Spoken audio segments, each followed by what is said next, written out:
Yo, yo, yo, we is back live and ready to trade. We are doing good this week.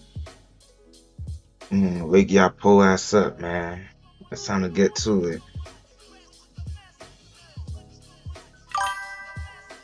Today is Thursday, if I'm not mistaken. It is Thursday. What do we got? Do we got any Fed meetings this week? Any core PCI, CPIs? Let me see. Let's say it's Thursday, right? The 6th. So we got initial jobless claims at 8:30. I don't think that's a big deal like it used to be. Other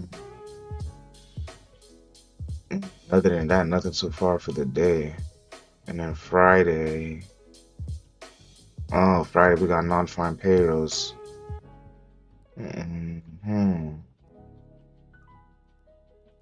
Depending on depending on today, I might take a swing heading into tomorrow's open.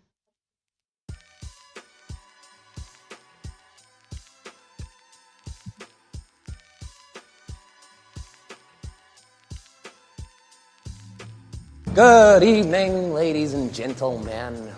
We are tonight's entertainment.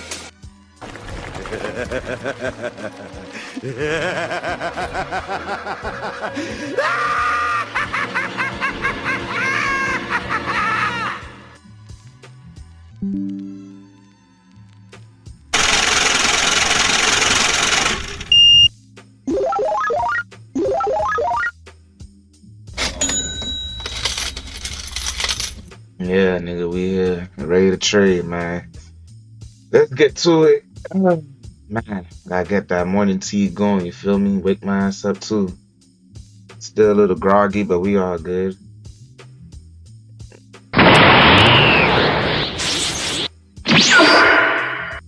We all good, man. We all good. TrillPlanet305. Not gonna lie, this was my favorite. I gotta watch this, man. Speed right here. Down.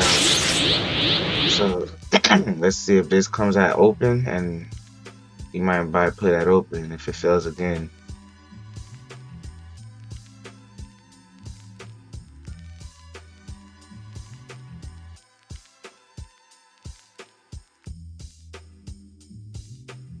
And you see the Bollinger Bands quickly coming down too.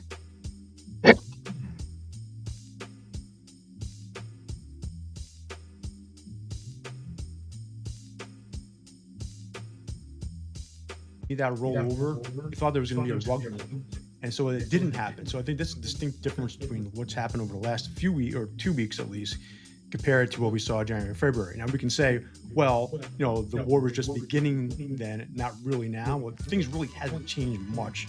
Worst case scenario has been off the table. But I think the market has shown to come to grips with that and kind of focus on the positive and leverage that. And for the most part, we were noticeably above the upper Bollinger Band, and much more than anything we've seen recently.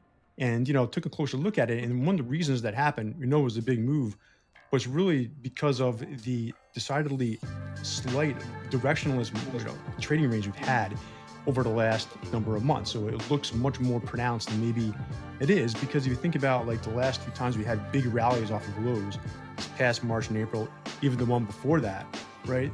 The previous few weeks created, a pretty downward sloping channel, to the point where those bands had widened to an extent. So really pushing it back above them wasn't really part of the conversation. This kind of came out of nowhere, right? We haven't really seen, a high level, very tight range, then a breakout in a while. And so that's one of the reasons why this occurred. So at this point, just an interesting phenomenon, but I think it shows that people probably weren't expecting this type of move after doing nothing for quite some time. And then we're probably going to have to see Bollinger Bands catch up, have a new range established, and take it from there.